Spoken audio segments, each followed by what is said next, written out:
Alright, it's time for the final comics released by Dark Horse. Indiana Jones Adventures Volume 1. Okay, so what this was supposed to be. Do you guys remember Genndy Tartakovsky's Clone Wars show? Yeah, remember that? In his specific, animation, his style. They did a series called Clone Wars Adventures, also by Dark Horse. And yeah, it was in the same style as the show. And now, with the Indiana Jones resurgence because of Crystal Skull coming out, they tried to do the same with Indy. The Indiana Jones Adventures, this similar type of style in the artwork, and a bit shorter comics, like 80 pages, more aimed at a younger audience, I'm gonna guess. Not a bad idea. Not a bad idea at all. I think this comic visually looks pretty good. I think the style works. The problem is the story. Because the story, it starts out really okay. Pretty basic, but pretty okay. It's the year 1930. And basically, Indy is in fucking Sweden with Marcus Brody. They are looking for stuff. But he meets a British woman who's also there in ruins searching.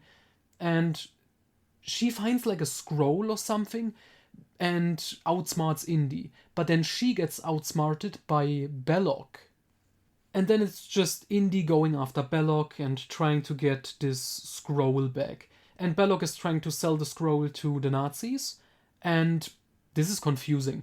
So it's like an ancient Viking scroll, and on it says how to create a Viking ultra drug that can turn people into furious monsters. It's really weird. The way Indy outsmarts the Nazis and Belloc is pretty funny. I'm not gonna spoil it here, but it's pretty good. The Nazis don't really act as a threat, at all. When they are outsmarted and defeated, basically, they just leave. And then the ending is such a fart. It's like nothing. It's like, okay, Indy's plan, not gonna spoiling too much.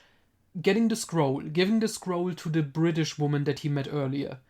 But then the British woman had the scroll and she went onto an airplane, and the idea was bringing the scroll back to Sweden or whatever, to a museum. And while she is on the plane, she gives the scroll to just randomly someone who claims he's Swedish, which she can't know, but she thinks, oh, he must be Swedish. So she just gives him this priceless artifact, which has really dangerous powers, like how to create this drug, and that's it. And then later she's to Indy, she's like, yeah, I met this guy on the airplane, he seemed Swedish, I just gave him the scroll. It's like, what? And then Indy is like, oh my god, it's gone. Marcus, what are we gonna do? It's gone. Ah well, shit happens. And that's the end. And I was thinking, what? Is this set up for the next one? Turns out, no, it isn't. This is just the ending. This artifact was stolen by someone. We don't know who he is, why he is, how he is. It's disappointing. The ending is really disappointing. There was a lot of good comedy in here. As I said, I like the artwork. It's fun, but then you get to the ending and it's just what? Were you guys running out of time or what? Couldn't you think of anything better? Well, apparently not, and here we are. So, Indiana Jones Adventures Volume 1. I don't know if I can recommend this. Probably not.